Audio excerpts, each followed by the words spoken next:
If there's one animal that's got genuine grandeur, it's a bear. All things bear-like are our subject here, and yes, walruses are distant relatives. But something puzzled early naturalists. Who are the relatives of this red panda? Bears or raccoons? Actually, there are 8 bear species. 2 are found only in Asia, and they're named after the moon and the sun. And then there's the world's largest land-based carnivore, who's also a dab hand in the water.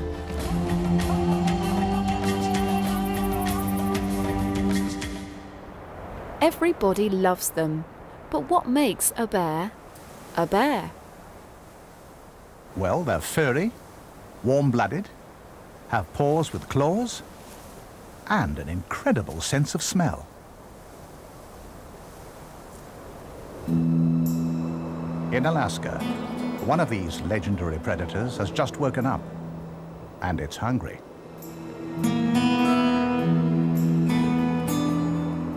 These high mountain ranges, with their remote valleys and deep snow, make the ideal location for a grizzly's den. After sleeping through the harsh winter, the warming spring breezes have stirred this ravenous bear from its 6-month hibernation. Now that it's awake, it has one thing on its mind: food.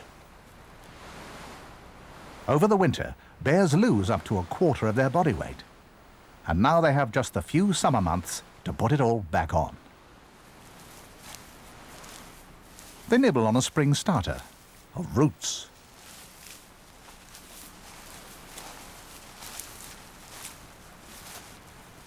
With their highly sensitive sense of smell, 100 times more powerful than ours, these bears search for food wherever their noses take them.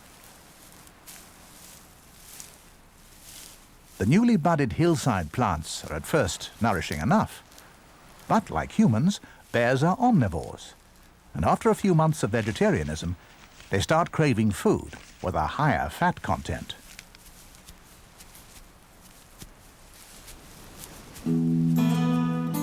Their noses quickly home in on their summer main course. Grizzly bears are usually solitary, but now they gather in large numbers around the choicest swims, waiting for dinner to arrive. Each year, thousands of salmon flood back to the rivers in which they were born to spawn their own fry. Having run the gauntlet of fishermen's nets and hungry seals, the salmon now have the ravenous bears to contend with.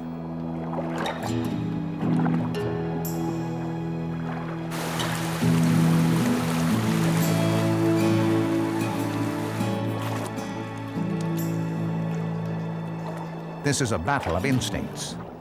The bears know that these fish make an excellent meal, if they can catch them.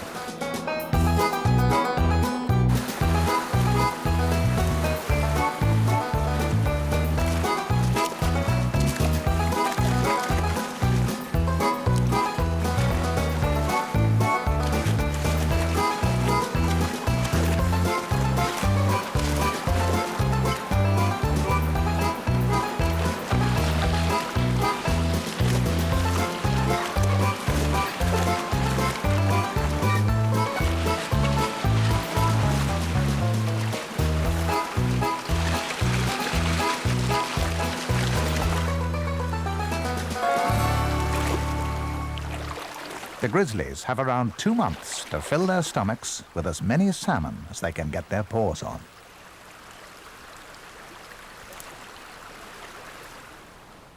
When the salmon become scarce, the bears make their way back up into the mountains. Finishing off their summer meal with more berries and leaves, these bears have put on over 200 kilograms and can now weigh nearly 700 kilos. As the winter snows begin, the grizzlies, massive and fat, are ready for their prolonged after-dinner snooze. No more eating, no drinking, No urinating and no defecating. These obese bears will return to their dens and sleep solidly for the next 6 months.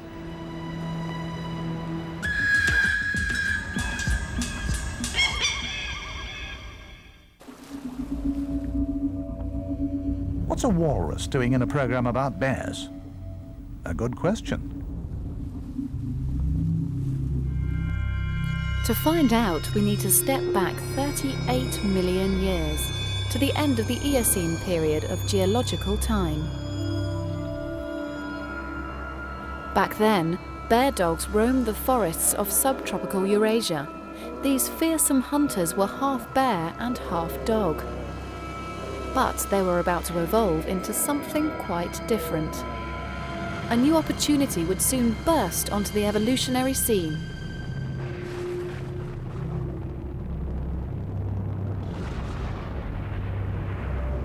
The extinction of the dinosaurs at the end of the Cretaceous is the best known event in geological history.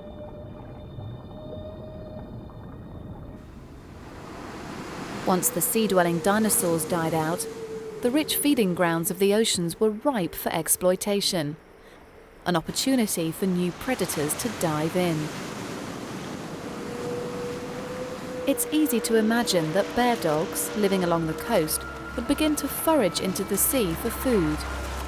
Over time, scientists believe they ventured further into the marine realm and spent longer there.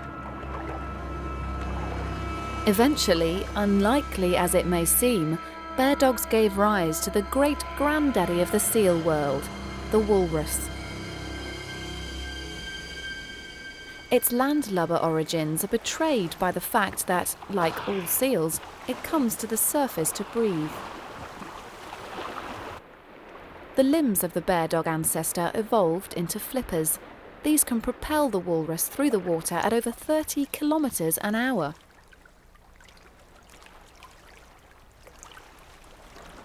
Another major challenge for land-dwelling animals that take to the Big Blue is the cold.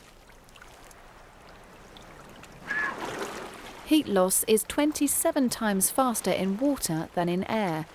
In these Arctic seas, a human would only survive for a few minutes.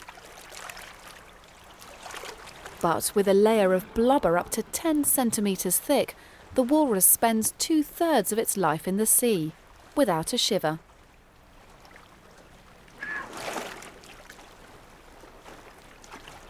When the water's extremely cold, it transfers blood away from its extremities to its vital organs deep inside.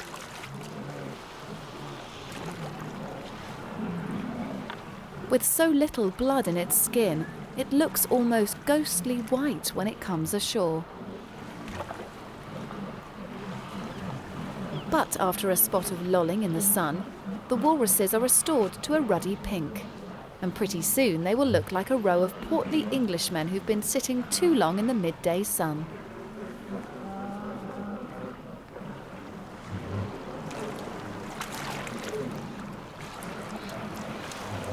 Unfortunately for the walrus, lying on the beach, even venturing ashore at all, can be risky.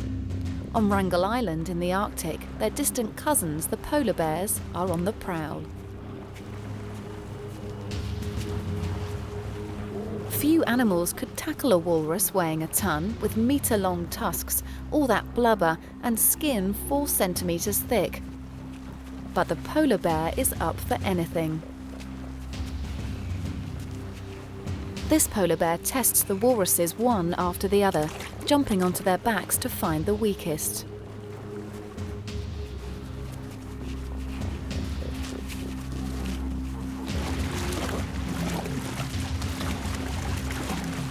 The long-lost cousins are reunited at last, but as predator and dinner.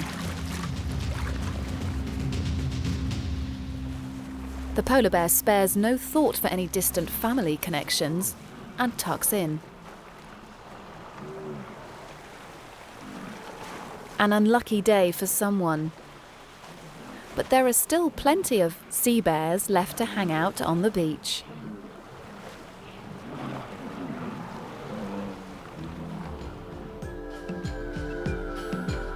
Like the walrus, there's another surprising descendant of those ancient fish-eating bear dogs, raccoons.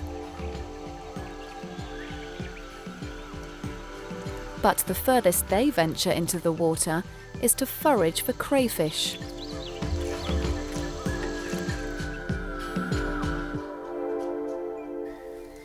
And now a bear that isn't a bear. Or is it? In the 19th century, scientists were obsessed with classifying the animal kingdom. But one creature posed a bit of a problem: the red panda. In 1821, Nathaniel Wallisch, a Danish botanist, sent a red panda pelt to London so that it could be officially classified as a species new to science. Scientists there puzzled over this specimen, wondering what it could be related to. Was it a bear or a raccoon? The word panda probably comes from an ancient Nepali name meaning bamboo eater. In fact, the red panda, which lives in the high-altitude forests of China, Nepal, India and Burma, is more than that. It will also feed on fruit and nuts, and even mice and birds' eggs. 150 years later, scientists finally concluded that the red panda isn't a bear at all. It's halfway between the raccoon family and the bear family. So the red panda isn't a true bear, but its much larger namesake is. In 1913, the world learned of the discovery deep in the forests of China of another bamboo eater. These really are bears. Their feet and teeth give the game away, and modern DNA tests have proved their lineage. This panda, nearly 20 times bigger than the red panda and from a different family, was dubbed the giant panda. Males can weigh in at over 100 kilograms. The strange patterning of their fur is still a bit of a mystery, though it's been argued that it provides camouflage in the light and shade of the forest.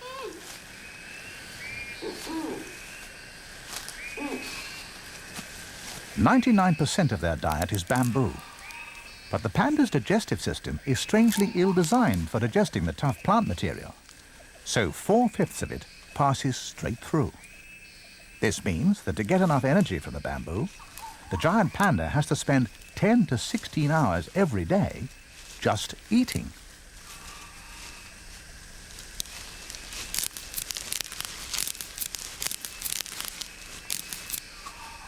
Such fussy feeding habits have led to an unusual adaptation not seen in any other bears, a sort of thumb, an extra 6th digit which helps them hold the bamboo. Restricting your choice of food to just one plant is a risky strategy, and the giant panda has a precarious future.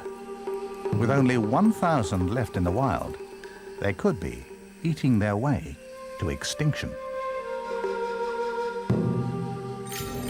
So nothing could help them more than the conservation of their bamboo forest, stronghold and refuge of the last wild panda bears. Some bears have a sweet tooth. Do you know how they satisfy their craving for sugar? Well, forests have their own sweet shops. Berries. These are rich in sugar, and a single bear can pack away more than 200,000 in a day.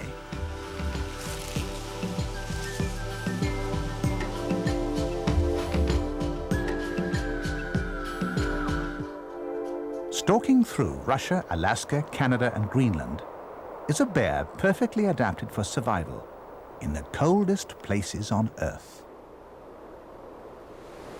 Weighing an impressive 1/2 ton, polar bears are the biggest bears in the world.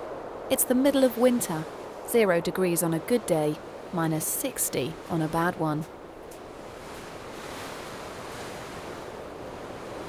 Unlike grizzlies, polar bears don't hibernate. Only the pregnant females make their way to the deeper mountain snow and dig themselves in.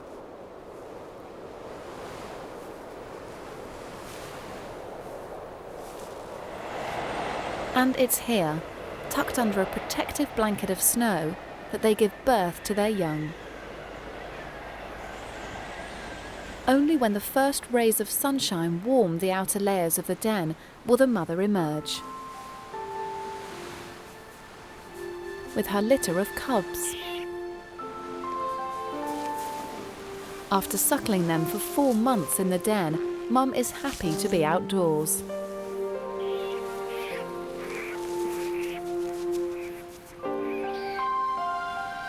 But she's seriously underweight and starving.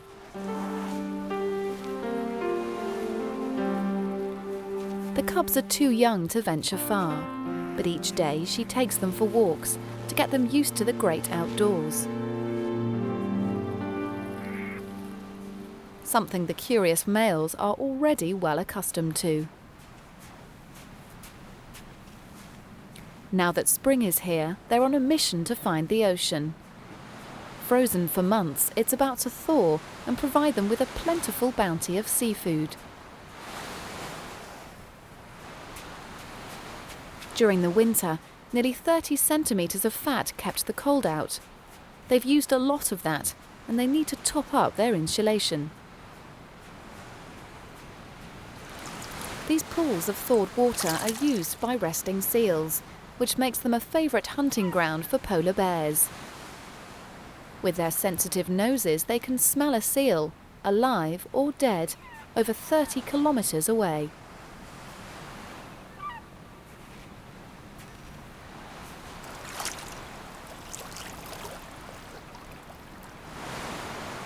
This 3-year-old male has just killed a seal pup, but if he's not careful, he'll lose it to a more experienced and aggressive elder.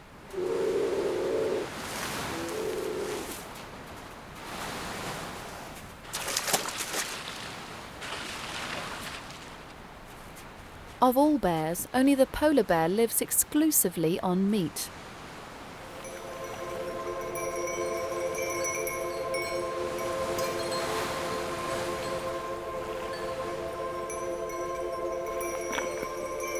As the ice floes break up and continue to melt, the polar bears think nothing of taking a dip in the chilly water.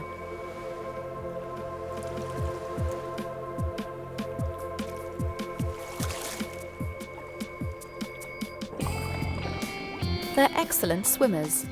Their thick coats of hollow, air-filled hairs provide insulation and make them buoyant.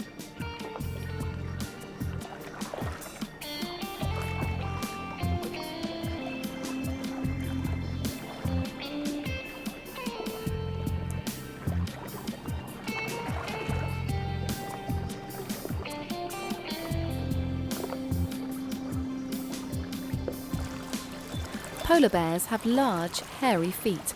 They're slightly webbed and are good paddles. Even the soles of their paws are covered in tiny hairs called papillae.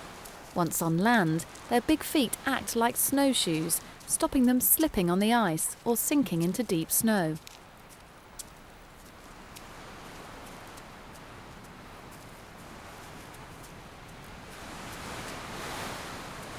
Searching for food, our hungry mother has also brought her youngsters to the coastline. But she's had to travel at the pace of the slowest cub, so she arrives later than the hundreds of other bears who congregate here annually.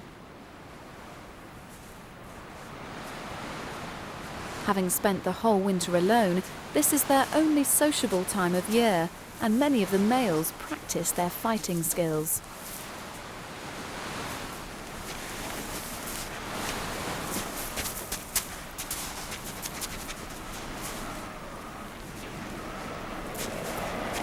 It's a very short summer though in these northern latitudes.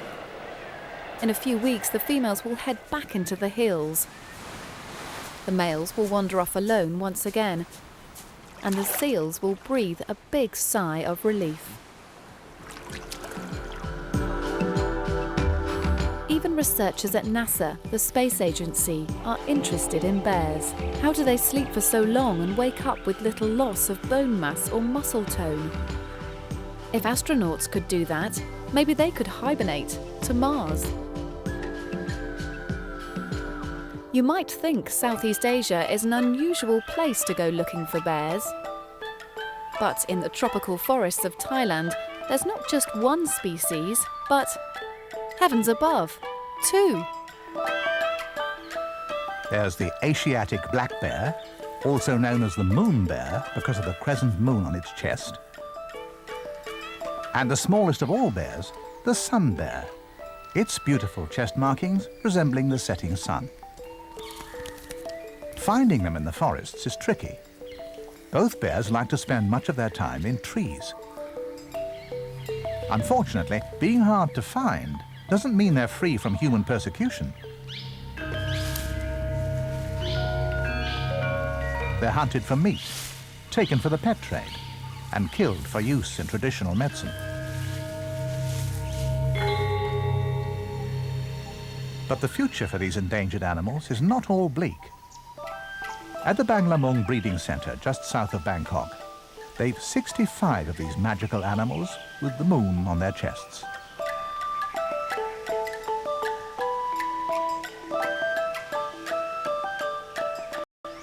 At the centre, run by the Thai Royal Forestry Department and supported by the World Society for the Protection of Animals, they're taking the first steps to redress the balance. Reintroduction, which is much more than just transporting them back to the forests and waving goodbye.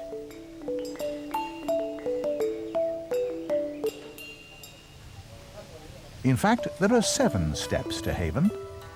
A safe, wild haven, that is. The first is to get the rescued bears into the centre, where a close eye can be kept on them. Since most have been in cages so small they could barely turn around, having room to move is the second stage. Space to manoeuvre and work on their fitness. Stage 3 involves selecting those bears fit enough to survive in the forest and allowing those who are really badly treated time to adjust. So far, 20 moon bears have been identified as possible freedom candidates.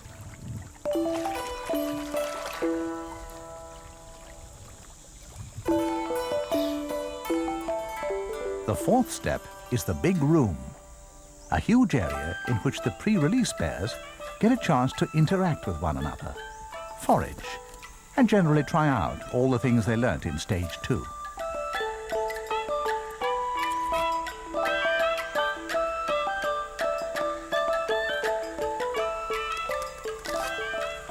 Peering through the fence on the other side of the centre, the even more endangered sun bears are in their own big room, climbing, socialising, and generally going about the bare necessities.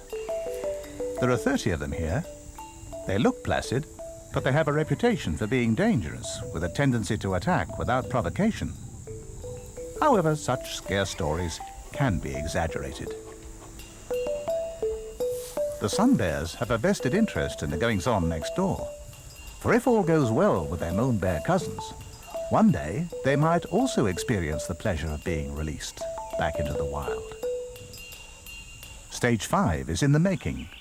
Up north, a large area of natural forest will be fenced off in preparation for stage 6, the actual reintroduction.